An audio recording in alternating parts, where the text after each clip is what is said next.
ఆశ్చర్యమైన ప్రేమ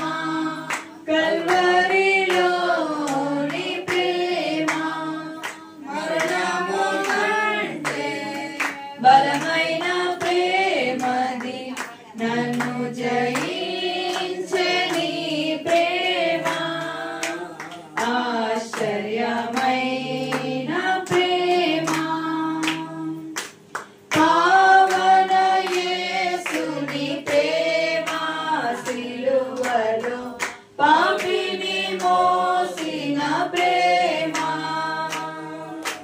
పావన యేసుని ప్రేమ సిలువలో పాపిని మోసిన ప్రేమ నాకై మరణించి జీవమిచ్చి జయమిచ్చి తన మహిమనిచ్చే నాకై మరణించి జీవమిచ్చి జయమిచ్చి తన మహిమనిచ్చే ఆశ్చర్యమైన ప్రేమ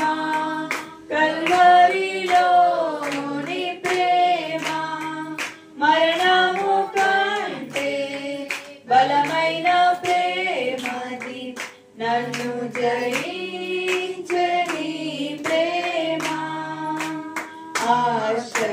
ఆశ్చర్యమైన ప్రేమ విడిచే నాకై పరుగెత్తి కౌగలించి మోదాడి కన్నీటిని తుడిచే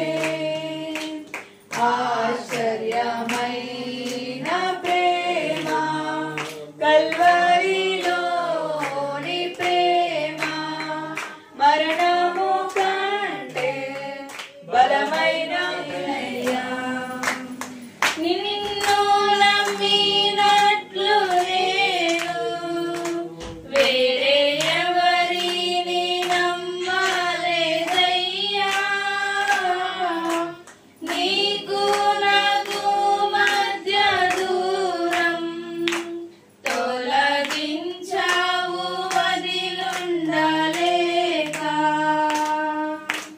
నిన్ను నమ్మినట్లు నేను వేరే ఎవరిని నమ్మలేదయ్యా నీకు నాకు మధ్య దూరం తొలగించావు వదిలుండలేక ఆనందం కోరేవాడా నాశలు తీర్చేవాడా ఆనందం కోరేవాడా నాశలు తీర్చేవాడా క్రియలున్న ప్రేమ నీది నిజమైన ధన్యత నాది యేసయ్యా యేసయ్యా యేసయ్యా యేసయ్యా యేసయ్యా యేసయ్యా యేసయ్యా యేసయ్యా మేలు చేయక నీవు ఉండలేవయ్యా ఆరాధించక నేను ఉండలేనయ్యా మేలు చేయక నీవు ఉండలేవయ్యా ఆరాధించక నేను ఉండలేనయ్యా ఆరాధించేవాడు గలునాడు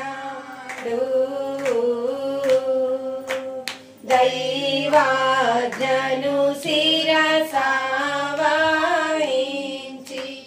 దివ్యముగా నా గ్రహము కానా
స్వరం ఎంత అద్భుతమైన కృప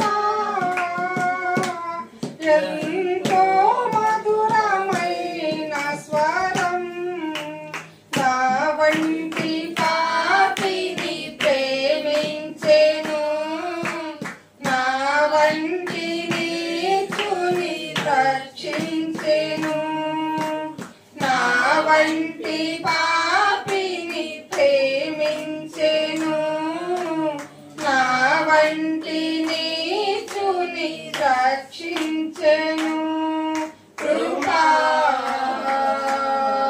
కృపా కృపా కృపా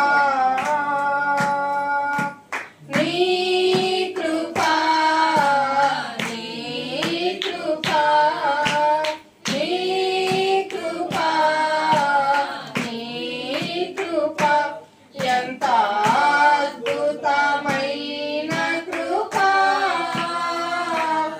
ఎంతో మధురమైన స్వరం ఎంత అద్భుతమైన కృపా ఎంతో మధురమైన స్వరం నా హృదయమునకు భయమును నేర్పినది కృపయే నా కలవరములను తొలగించినది కృపయే నా హృదయమునకు భయమును నేర్పినది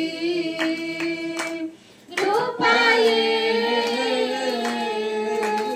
నా కలవరములను తొలగించినది కృపయే కృపా కృపా కృపా కృపా కృపా నీ కృపా నీ కృపా నీ కృపా నీ కృపా ఎంత అద్భుతమైన కృపా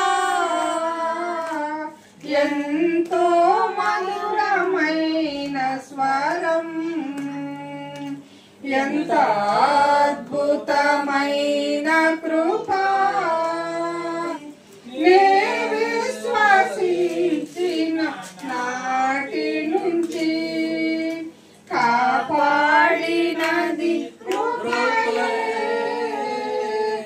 నిస్సహాయ స్థితిలో బలపరచినది కృపయే కృపా కృపా కృపా కృపా కృపా కృపా నీ కృపా నీ కృపా నీ కృపా నీ కృపా ఎంత అద్భుతమైన కృపా ఎంతో మధురమైన స్వరం ఎంత అద్భుతమైన యెహోవాని నామము ఎంతో బలమైనది ఎంతో బలమైనది ఎంతో బలమైనది నీ ప్రజల పక్షముగా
ఎంతో బలమైనది ఎంతో బలమైనది యెహోవా నీ నామము పౌలు శీలను బంధించి చెరసాలలో వేసిన పౌలు శీలను బంధించి చెరసాలలో వేసిన పాటలతో ప్రార్థించగా చెరసాల బద్దలాయే పాటలతో ప్రార్థించగా చెరసాల బద్దలాయే యెహోవా నీ నామము ఎంతో బలమైనది ఎంతో బలమైనది ఎంతో బలమైనది సిస్టర్ పాడతారండి.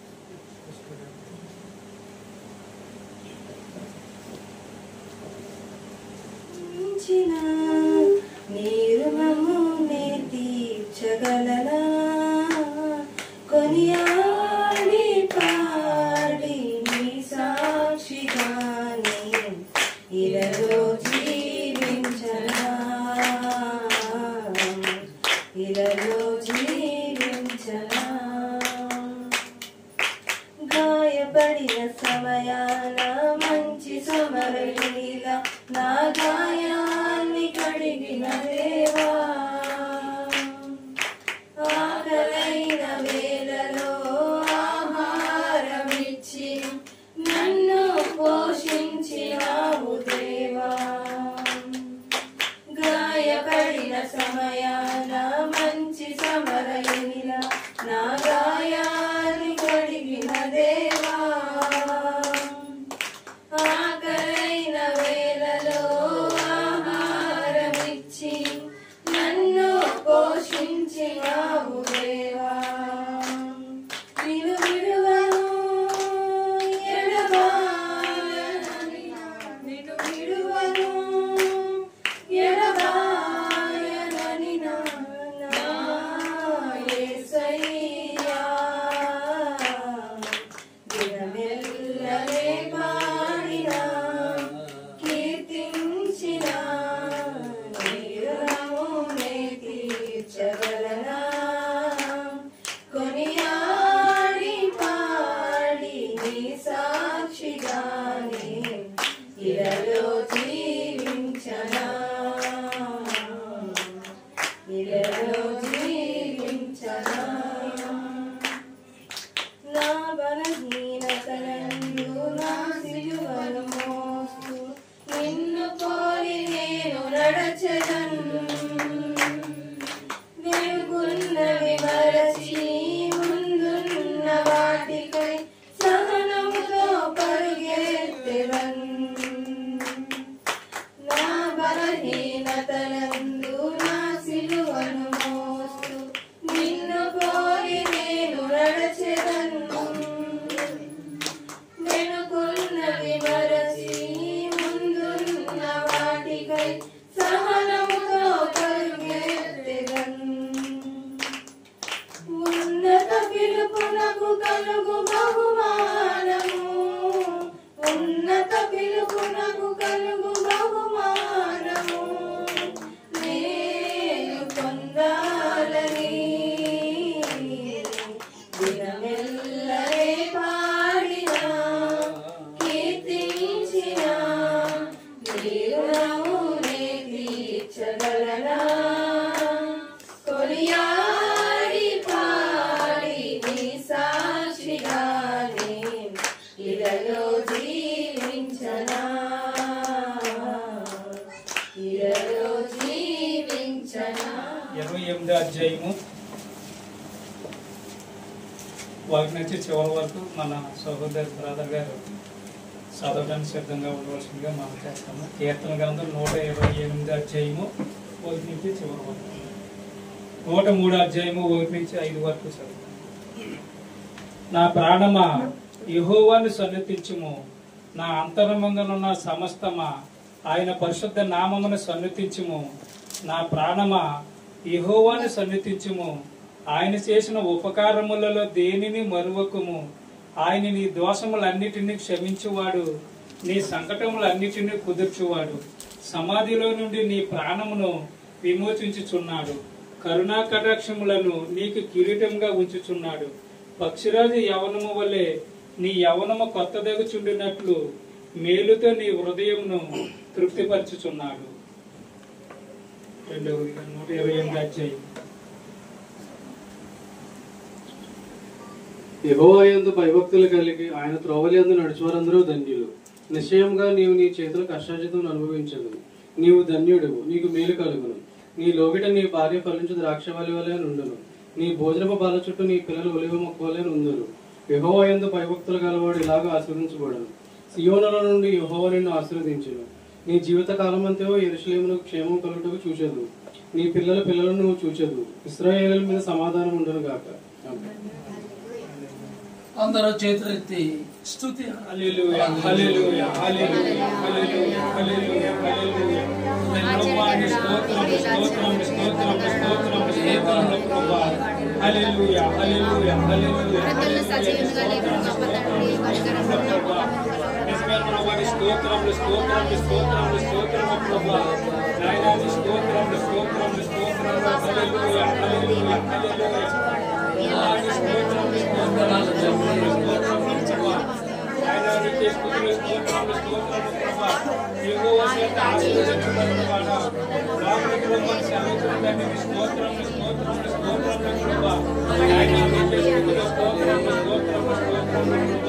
నా ప్రాణమా యెహోవాను సన్నుతించుము, ఆయన చేసిన ఉపకారములను దేనిని మరువని సన్నుతించండి. స్తోత్రములు, స్తోత్రములు, స్తోత్రములు ప్రభువా. ఓ థాంక్స్ ప్రభువా. నాయనా స్తోత్రములు, స్తోత్రములు, స్తోత్రములు ప్రభువా. నీకు కృతజ్ఞతలు తండ్రి. స్తోత్రములు నాయనా, స్తోత్రములు, స్తోత్రములు, స్తోత్రాలు ప్రభువా. ఇశ్రాయేలు స్తుతులపై ఆశీర్వచనాలు దేవా. నేను మా స్తుతులపై ఆశీర్వచనము ప్రభువా. నీ స్తోత్రములు నాయనా, స్తోత్రములు, స్తోత్రములు, స్తోత్రములు ప్రభువా. నీ నామ స్తోత్రములు, స్తోత్రములు ప్రభువా. హల్లెలూయా, హల్లెలూయా, హల్లెలూయా, హల్లెలూయా. యేసు నామము ప్రశస్త నామము, సుందర నామము, ఎంత మధురము. యేసు నామము వీరనతో నిండిన వాడా, అది నీతో కొనిపోము. వేదనతో నిండిన వాడా, అది నీతో కొనిపోము. దుఃఖపు గీతులను తొలగించే నామము, దుఃఖపు గీతులను తొలగించే నామము. ఆహా, హల్లెలూయా, ఆహా, హల్లెలూయా, ఆహా, హల్లెలూయా, ఆహా, హల్లెలూయా. యేసు నామము ప్రశస్త నామము, సుందర నామము, ఎంత మధురము. యేసు నామము శ్రవించు నీ గాయములను విశ్వాసము వలననే తాకిన నాటి నుంచి విమోచించు ప్రేమ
తండ్రి సాయంకాల సమయంలో కూడా మరొకసారి కూడా నేను ఆరాధించుకునే దయచేసాను. దాన్ని బట్టి మిస్తూ ఇదిగోనైనా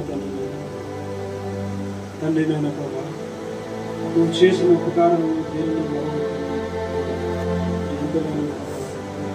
తండ్రి నాయన ప్రభా నువ్వు మా పట్ల చేస్తున్న మేలుని బట్టి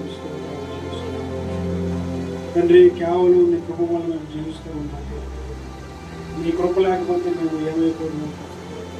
ఇదిగోనైనా ప్రభా నీ బిడ్డలో నిన్ను ఆరాధించడం సాక్ష్యంలో ప్రభా మీరు సహాయం దయచేయమని తండ్రి ఎందు నిమిత్తం తండ్రి నేను కనపరుస్తున్నారు వారికి సహాయం దయచేయండి. ఈ కూటంలోకి మీకు దిగి వచ్చి ప్రభావ తండ్రి వాక్యం తండ్రి మీరు మాతో మాట్లాడాలి ప్రభావ మీరే మహిమగంత ప్రభావం పొందడం సమస్తం మీ చేతులు అర్పిస్తున్నాను. యేసుక్రీస్తు నామములో ప్రార్థిస్తున్నాను. ఆమేన్. చదవబడినటువంటి వాక్యములకు ఆయన యొక్క ఆశీర్వాదములు తోడు చేయునుగాక. ప్రియులారా, ఇక్కడ దేవుని యొక్క వాక్యములో దావీదు ఆయన ఆరాధిస్తూ దేవుడి చేసిన ఉపకారములలో దేనిని అన్నారు అక్కడ. అయితే మనకి భౌతికమైనటువంటి విషయాలు ఉన్నాయి, ఆత్మ సంబంధమైనటువంటి ఆశీర్వాదాలు కూడా ఉన్నాయి. అయితే ఇక్కడ దేనిని అని చెప్పారు కాబట్టి గృహ సంబంధంగా మరి చదువుల సంబంధంగా ఉద్యోగాల సంబంధంగా మనకున్నటువంటి మంచి దేవుడిచ్చినటువంటి సుఖ జీవితములకు సంబంధమైనటువంటి విషయాలు మనం చెప్తాము, మంచిదే. అయితే దేవుడు చేసినటువంటి ఉపకారము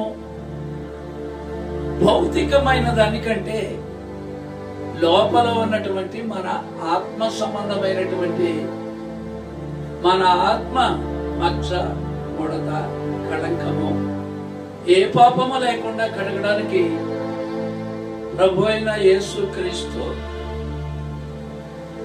ఆయన యొక్క రక్తము ప్రతి పాపము నుండి మనలను పవిత్రముగా చేయనని బైబిల్లో ఉంది. ఆ విధంగా దేవుడు నాకు ఉపకారం చేశాడని చెప్పడం హైలైట్. మిగతా విషయాలు అందరం కూడా చెప్తాము, కానీ కొన్ని చెప్తాం జీవితంలో, కానీ దేనిని మరువకమని ఇక్కడ గ్రంథములో కీర్తనకారుడు చెప్తూ ఉన్నాడు. ప్రియులారా, అంతేగాక కింద వచనాల్లో కూడా నా దోషములన్నిటినీ క్షమించువాడు అని చెప్పారు. మరి మనకు ఉన్నటువంటి దోషములు తూర్పుకి పడమర ఎంత దూరం ఉందో అసలు మనం ఆ దూరాన్ని లెక్కించలేం. అందుచేత మన పాపములన్నీ కూడా అంత దూరముగా ఆయన చేయడానికి రక్తము ఖర్చాడని ఇప్పుడే మనము మరి ఆయన ఇప్పుడు కాదది 2000 సంవత్సరముల క్రితం శిలువ మీద ఆల్రెడీ ఆయన మన పాపముల క్షమాపణ నిమిత్తము రక్తము ఖర్చాడు. మన సంకటములు అనగా వ్యాధులు స్వస్థత నిమిత్తం కూడా అక్కడ రెండు సంబంధమైనటువంటి విషయాలు మనకి దోషములను క్షమించాడు, సంకటములను కుదుర్చేవాడు. కాబట్టి ప్రియులారా, సంకటం అంటే జబ్బని మనకు అందరికీ తెలుసు. మరి ఈ రోజుల్లో ప్రతి కుటుంబాల్లో ఎవరొకరికి వ్యాధి వస్తే మరి సాధారణంగా మనకు వచ్చేటటువంటి వ్యాధులు మరి టాబ్లెట్స్ కి, మరో రకమైనటువంటి ఇంజెక్షన్లు, ఏవైనా మందుల ద్వారా మనం తగ్గించుకోవచ్చు. కానీ మరి ఎన్నో తెగుళ్ళు భూలోకములో ఉన్నాయి. మరి ఆసుపత్రులు ఉన్నాయి, ఎన్నో మందులు ఉన్నాయి. మరి అయినా కానీ అందరూ సజీవంగా వాటి నుంచి విడుదల అవుతున్నారా? ఇక్కడ దేవుడు నీ సంకటములు కుదుర్చి యెహోవాను నేనే అని చెప్పారు. కాబట్టి మరి ఆసుపత్రిలో పాలయ్యేటటువంటి భయంకరమైన స్థితిగతులు లేకుండా మరి దేవుడు చేసినటువంటిది. మరి ఆ విధంగా చదువు అంటే చాలా మంది చదువుల గురించి ఇప్పుడు మనకి ఇక్కడ ముఖ్య కారణంగా ఒకవేళ ఆ నిమిత్తం అని చెప్పారు, కానీ దేవుడి చేసినటువంటి ఉపకారాలు దేనిని అన్నారు కాబట్టి ఆధ్యాత్మికమైనటువంటిది పరలోకానికి తీసుకెళ్తుంది. భూలోక సంబంధమైనటువంటిది మనము ఈ లోకములో జీవించినంత కాలమై మనకది గృహం ఉంటే ఆశ్చర్యముగా ఉంటుంది. ఉద్యోగం ఉంటే 58 సంవత్సరాలకి మేమున్న టైంలో రిటైర్మెంటు, గవర్నమెంట్ +2 చేసి 60 చేశారు, ఇప్పుడు 62 అనుకుంటాను. ప్రియులారా, మరి యేసుక్రీస్తు యొక్క రక్తము ద్వారా దేవుని యొక్క పాపక్షమాపణ పొందుకున్నప్పుడు అప్పుడు దావీదు చెప్పినట్లుగా నా ప్రాణమా యెహోవాను సన్నుతించుము అని మనం చెప్పగలం. ఇప్పుడు గృహాల్లో మరి మరణకరమైనటువంటి వ్యాధులు రాకుండా మరి ప్రతిదినము కూడా మనము స్కూల్కి వెళ్ళేటప్పుడు అమ్మాయికి, అలాగే డ్యూటీలకు వెళ్ళేటప్పుడు పెద్దవారికి, అలాగే మన యొక్క కార్యక్రమాలన్నిటిలోనూ దేవుడు ఎంతవరకు సజీవులుగా మనల్ని ఉంచాడు కాబట్టి కృతజ్ఞత చెల్లించడానికి ఇక్కడ ఈ కూడిక ఏర్పాటు చేసినప్పుడు మరి మనల్ని అందరినీ ఇక్కడికి ఆహ్వానించారు. అయితే కీర్తనాకారుడు ఎందుకు ఇలా గృహ కూడికలు, ఈ కాటేజ్ మీటింగ్, కుటీర కూడికలు గృహంలో ఎందుకు పెట్టుకుంటున్నారు? చూడండి, నీ ఎంటనున్న సంగమునకు శుభమని చెప్పి రాయునది అని అపోస్తలుడైనటువంటి పౌలు గారు చెప్పారు. నీ ఎంటనున్న సంఘమునకు అన్నారు ఆయన. అంటే కొన్ని కుటుంబాలు ఒక చోట చేరి దేవుణ్ణి ఆత్మతో సత్యముతో ఆరాధించేటప్పుడు అది ఒక సంఘం అవుతుంది, క్రైస్తవ సంఘం. ప్రియులారా, అయితే కొన్ని కుటుంబాలు ఒక చోట చేరకుండా ప్రతిరోజు కుటుంబముగా ఉండేటటువంటి క్రైస్తవ కుటుంబాలు ప్రతి కుటుంబము తనకు తానే మీ ఇంటనున్న సంఘము అని పౌలు గారు చెప్తున్నారు. ఏంటి అక్కడ? ఏమండి, ఒక 10-20 కుటుంబాలు, టౌన్స్ లో అయితే 100-200 కుటుంబాలు కలిసి ఇప్పుడు ఉన్నటువంటి ఎన్నో పేర్లతో క్రైస్తవ సంఘాలు ఉన్నాయి. కానీ ఇక్కడ పాల్ గారు నీ ఇంటనున్న సంఘమునకు శుభమని చెప్పి రాయినది అంటున్నాడు. ప్రియులారా, ఇక్కడ ప్రత్యేకమైనటువంటి సంగతి ఏమిటంటే, మనం ఆదివారం క్రైస్తవులు చర్చికి పోతాం, మరొకరు ఫాస్టింగ్ ప్రేయర్ ఓ ఫోటో కోసం, లేకపోతే మధ్యలో ఈవినింగ్ ప్రేయర్కి వారానికి 2 లేక 3 సార్లు మనం దేవుని మందిరానికి వెళ్తాం. కానీ ఎవరి కుటుంబంలో వాళ్ళే అనుదినము దేవుణ్ణి కుటుంబారాధనలో కలుసుకుంటూ మనము కుటుంబారాధన చేసుకుంటూ ఉన్నప్పుడు ఆ దీవెనలు ఎలాగుంటాయి?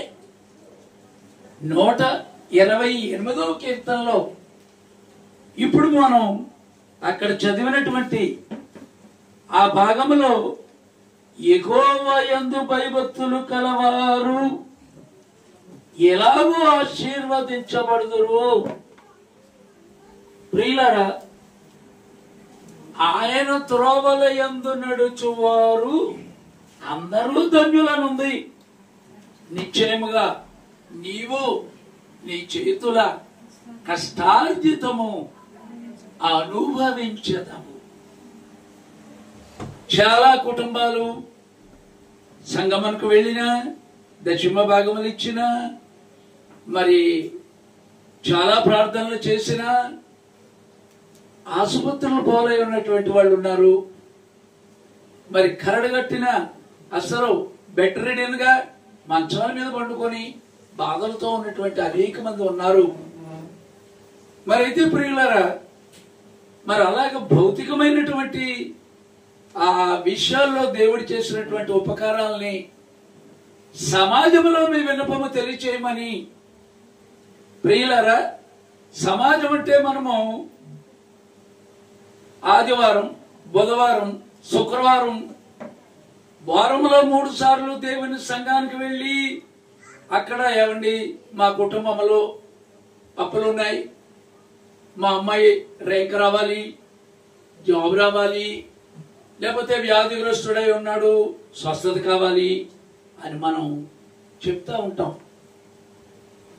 అయితే ఎంటనున్న సంఘం అని చెప్తున్నారు. ఇక్కడ ఎంటనున్న సంఘం అని చెప్తున్నారు. బైబిల్లో ఒక ఉదాహరణ చెప్పినట్లయితే అకులా, ప్రిస్కిలా, ఏమండి అది ఇంట్లో సంఘం అండి. అక్కడ అపోలో అనేటటువంటి ఒక బాప్టిస్టు మాస్టర్ గారు దేవుని వాక్యము తీవ్రంగా అక్కడ కూడికి పెట్టి చాలా మంది కూర్చున్నారు. సరే, క్రైస్తవ మీటింగ్ కదా, మనం వెళ్దామని చెప్పి అకోలా ప్రిస్కిల్లా ఆ సంఘానికి చెందినవాడు కాదాడు. పౌలు గారు శిష్యుడు, పౌలు గారు ప్రవక్త కాబట్టి ఆ రోజుల్లో అకోలా ప్రిస్కిల్లా అనేటటువంటి కుటుంబము అక్కడ వెళ్ళి కూర్చున్నారు. మీరు అపొస్తలుల కార్యాల్లో చూసినట్లయితే అపోలో అనేటటువంటి ఆయన దేవుని వాక్యము చాలా బాగా చెప్తున్నాడు, తీవ్రత కలిగి ఉన్నాడు, ఆత్మలో ఉన్నాడు, భయముక్తులుగా కూటాన్ని నడిపిస్తున్నాడు. కానీ అక్కడ ఉన్నటువంటి సంఘస్థులు కాకుండా విడిగా ఒక కుటుంబం ఉండి ఆ సంఘానికి వెళ్లకుండా ఆ కార్యక్రమానికి హాజరైనటువంటి ఏకైక ఒక్క కుటుంబము ఏమండి, వాళ్ళకి సంఘం లేదండి. అపోస్తలుడైనటువంటి పౌలు గారు ఆయన యొక్క సేవాపరమైనటువంటి ఆ యొక్క కార్యక్రమాల్లో అప్పుడప్పుడు వచ్చి ఆ ఎంటనున్న సంఘానికి వాక్యం చెప్పి 1-2 రోజులు ఉండి మళ్ళీ పోయేవాడండి. ఏమండి, ఇప్పుడు మనము ఆ విధంగా కాకుండా ఎన్నో కుటుంబాలు మనం ఏకంగా ఒక స్థలంలో మనం సమాజముగా కూడుకుంటాం. మరి సమాజంలో మీ విన్నపములు తెలియచేయమని ఇక్కడ దేవుని వాక్యంలో ఉంది కాబట్టి ఎందుకు అలా చెప్పారు దేవుడు? ఏమండి, మనకి దేవుని ఆలయానికి మనం వెళ్ళేటప్పుడు వారంలో 3 సార్లు వెళ్తాం. కానీ మన యొక్క కుటుంబంలో అంధకార సంబంధమైన దురాత్మల సమూహములతో అని ఉంది దేవుని యొక్క గ్రంథములో.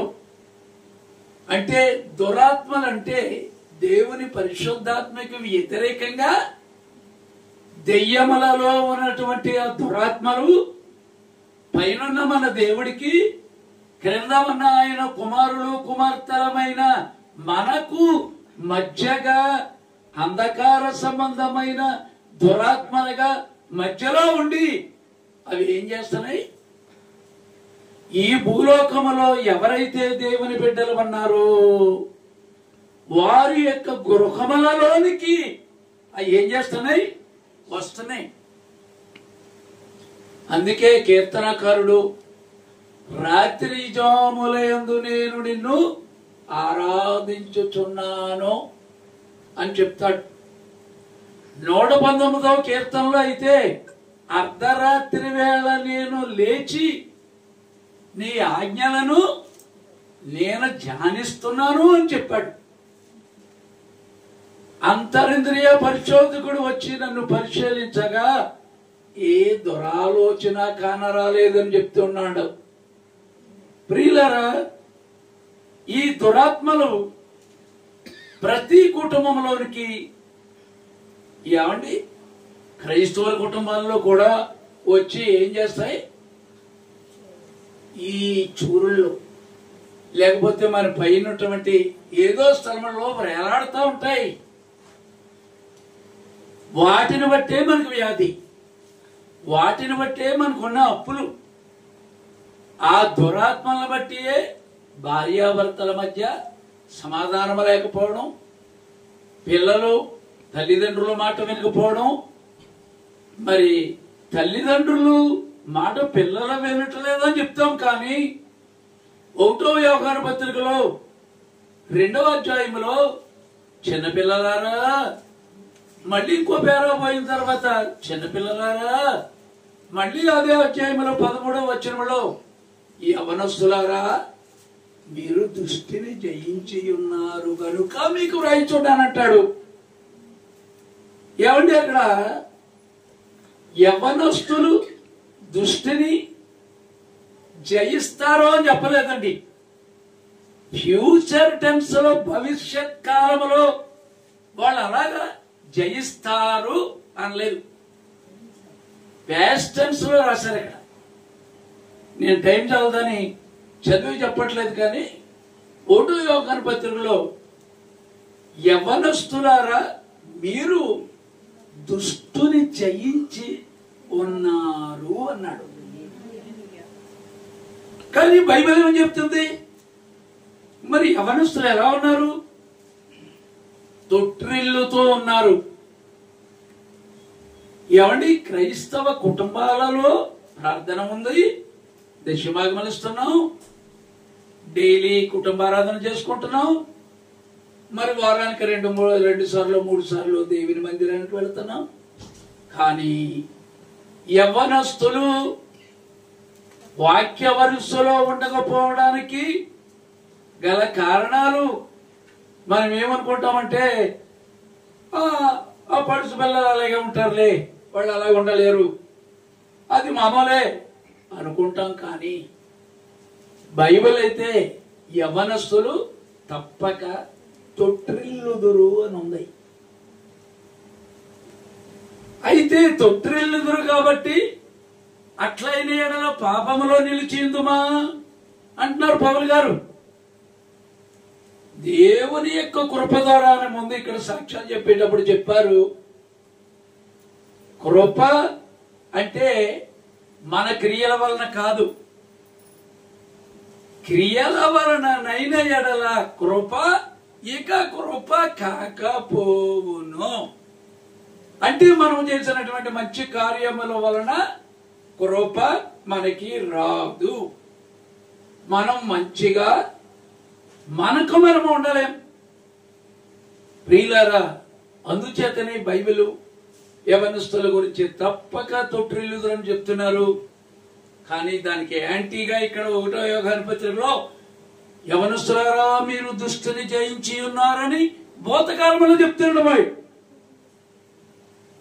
ప్రియులారా, దేవుని యొక్క వాక్యం చూసేటప్పుడు ప్రతి వాక్యము దాని యొక్క స్థానంలో పెట్టాలి. ఒక వాక్యమునికి మరి ఒక వాక్యము అది లేఖనముల ఒక అరటిగేలలో 12, 10 చొప్పున చిన్న చిన్న గుత్తులుగా ఎలాగ ఉంటాయో అదే విధముగా దేవునిలో మనుష్యుడు రొట్టె వలన మాత్రము కాదు గాని దేవుని నోట నుండి వచ్చు ప్రతి మాట వలన జీవించుననుంది. కాబట్టి నా గొర్రెలు నా స్వరము వినండి పాల్ గారు చెప్పారు. మనల్ని గొర్రెలతో పోల్చాడు ఆయన. అంటే చిన్న బిడ్డల వలె మనము కూడా అమాయకులుగా మనం ఉండాల్సి ఉంది. ప్రియులారా, ముఖ్యంగా కుటుంబాల్లో అలజడి, కలవరము, సంఘాల్లో ఆదిలో ఉన్నటువంటి సంఘములో ఉన్న ఆ అద్భుత కార్యములు, సూచక్రియలు ఏవి జరుగుతున్నాయా? ఆ అద్భుత కార్యములు ఎక్కడ ఉన్నాయని గిద్యోను అడుగుతున్నాడు దేవుణ్ణి. పరాక్రమము గల బలాఢ్యుడా అని దేవుడు చెప్తే, అయ్యా పరాక్రమము గల బలాఢ్యుడా అంటున్నావు. నేను పరాక్రమము కలిగిన వాడినైతే ఈ యొక్క గానుగు చాటుని భయంగా శత్రువులు వచ్చి పచ్చగడ్డి నాకినట్టు నాకుతారని భయంగా నేను చాటుని గోధుమలు దొళ్ళగొట్టుకుంటూ ఇదంతా నాకు ఎలా సంభవించాను? దేవుడు ఎక్కడ ఉంటే అక్కడ అద్భుత కార్యములు జరుగునని నీ వాక్యము చెప్తుంది. ఐగుప్తు దేశములో వచ్చినటువంటి మా పితరులు చెప్పారు. కానీ ఓ దేవుడా, ఆ అద్భుత కార్యములు ఏమి ఎక్కడ ఉన్నాయండి? నీవే గాని పరాక్రమం గల బలాఢ్యుడు అని చెప్తున్నావు. కానీ పరాక్రమం గల బలాఢ్యుడైతే గానుగు చోటను గోధుమలు తొళ్ళగొట్టుకొని ఈ అదువు, ఈ యొక్క బలహీనమైనటువంటి స్థితి నాకు ఎట్లు సంభవించను అని వాక్యము తీసుకుని దేవుణ్ణి అడుగుతూ ఉన్నాడు. ప్రియులారా, ఒక కుటుంబము దేవుని యందు స్థిరమైన బలమైన మరి సంఘానికి మరి దేవునికి సాక్షార్థమై జీవించాలంటే ఎట్లా ఉండాలండి?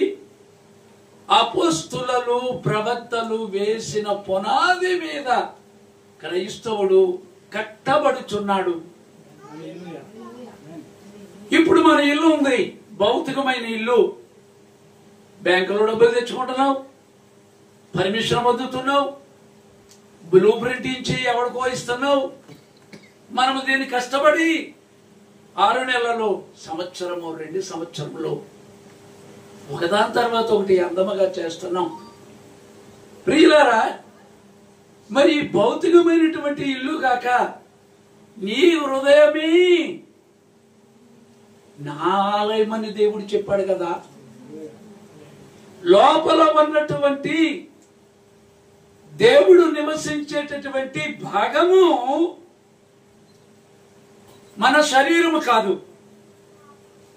శరీరము లోపల మానవునికి ఆలోచించే మనస్సు ఉంది. శరీరం కనబడుతుంది కానీ మనస్సు ఎవరికి కనిపించటం లేదు. శరీరం కనిపించినప్పుడు శరీరం మీద 5 సెన్సెస్, 5 జ్ఞానేంద్రియాలు ఉన్నాయి. కన్ను, ముక్కు, చెవి, నాలుక, చర్మం. నేను మీవి చూస్తున్నాను, నాకున్న జ్ఞానేంద్రియాలు మీరు చూస్తున్నారు. ఇది శరీరంలో ఉన్నటువంటి 5 జ్ఞానేంద్రియాలు దేవుడు బ్రతకడానికి ఇచ్చాడు మనకి. ఒక రైతు నాగల యొక్క కాడి ఆ మేడి వెనకాల పడుతున్నాడు, తోకట్టుకుంటున్నాడు, దాన్ని దున్నుతూ ఉన్నాడు. మేస్టర్ గారు ఏం చేస్తున్నాడు? పుస్తకం పట్టుకునో లేకపోతే పెన్ను పట్టుకుని రాస్తూ అని చేస్తున్నాడు. డాక్టర్ ఏమో ఇంజక్షన్ పట్టుకుంటున్నాడు, ఇంజనీర్ ఏమో స్కేలో లేకపోతే సాధనం పడుతున్నాడు, మాస్టర్ గారు బైబిల్ పట్టుకుంటాడు. ప్రియులారా, ఈ భూలోకములో శరీరం అనేటటువంటిది మానవుడు 3 భాగాలుగా అనుకుందాం. శరీరము, ఈ శరీరం మీద ఉన్నటువంటి ఇంద్రియాలు దేవుణ్ణి ఆరాధించడానికి ఇవి కాదు, బ్రతకడానికి దేవుడు మనకి ఇచ్చాడు. ఇప్పుడు నేను ఉదాహరణకి డాక్టరు, మాస్టరు, ఇంజనీరు లేకపోతే రైతు, ప్రతి ఒక్కరు చేసేటటువంటి పనులు దేవుడు క్షేమంగా మనం బ్రతకడానికి శరీరం మీద 5 జ్ఞానేంద్రియాలు ఇచ్చాడు. వాటితో మనం ఇల్లు కడుతున్నాం, చదువుకుంటున్నాం, ఉద్యోగాలు పొందుతున్నాం, డబ్బు సంపాదిస్తున్నాం, బంగారము వెండి వస్తువులన్నీ కూడా సంపాదించుకుంటున్నాము. కానీ ప్రియులారా, దేవుడు నివసించేటటువంటి భాగము మనకు పై కనిపించేటటువంటి శరీరము ఒకటి. శరీరముతో పనులు చేస్తామే గాని ఆలోచించలేము కదా. శరీరము లోపల మానవుడికి ఇది తప్ప లేకపోతే సరి అయినదా, ఇది మంచా లేకపోతే చెడా, ఇది నేను చెయ్యాలా లేకపోతే చెయ్యకూడదా.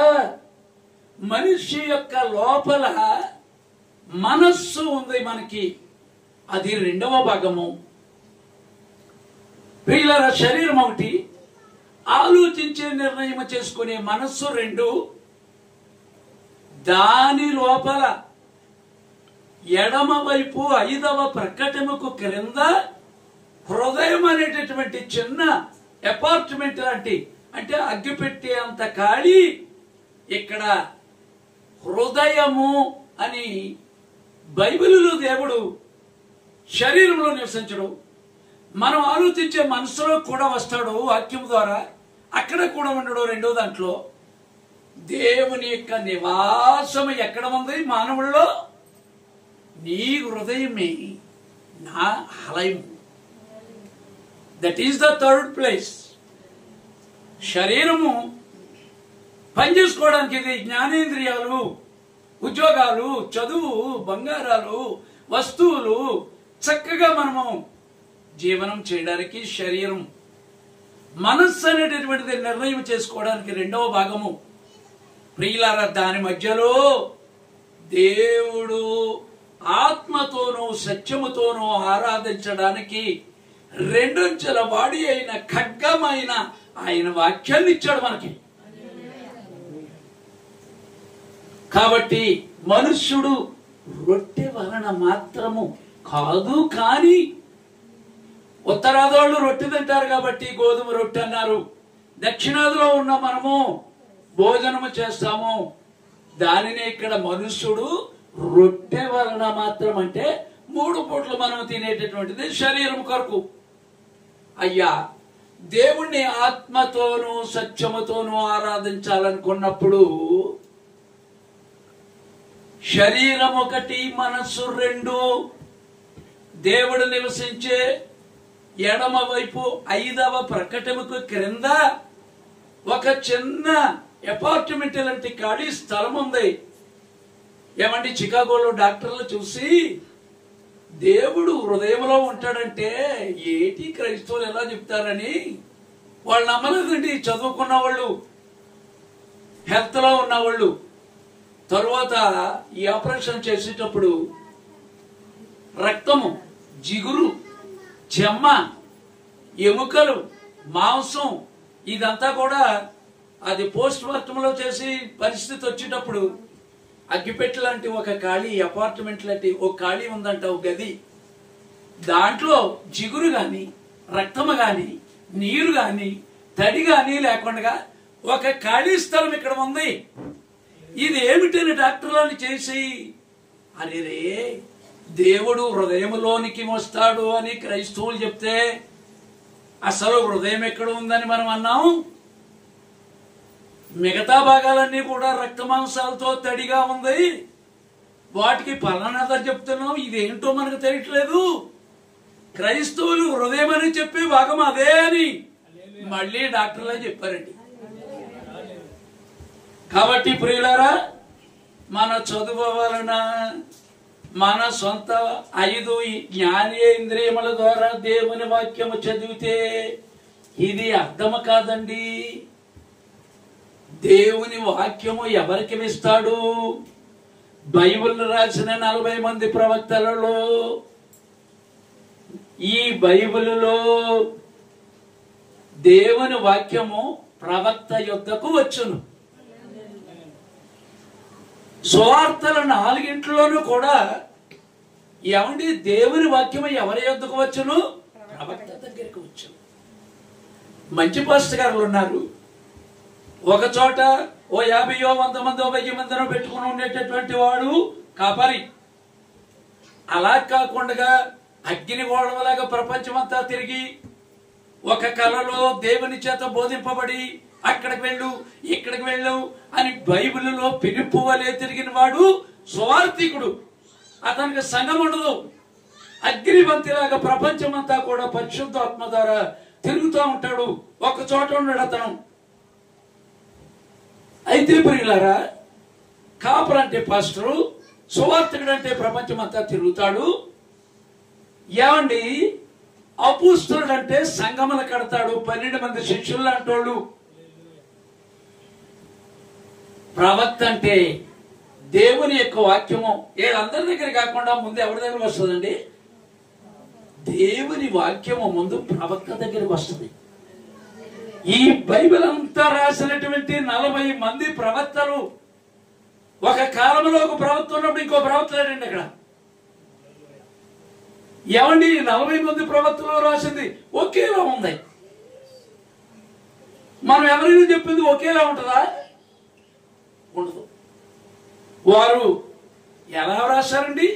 మానవ జ్ఞానముతో దీన్ని రాయలేదు, కానీ ఆత్మవశులై దేవుని యొక్క సన్నిధిలోనికి వెళ్ళి, ట్రాన్స్ లోకి వెళ్ళి, ఆత్మయందు ఉండి, యోహాను గారు వెళ్ళినట్లుగా పద్మాసు దీపంలో కలం పుచ్చుకొని రాయమని దేవుడు చెప్తే, ఈ కరెంట్ లేనప్పుడు అప్పుడే తాటియాకు పత్రాలో లేకపోతే చర్మాల మీద ఆ గంటం పెట్టుకుని రాశారంట. అంతకుముందు కరెంట్ లేనప్పుడు ఇది వ్రాయబడిన వాక్యము, రేమా అంటారు దీన్ని.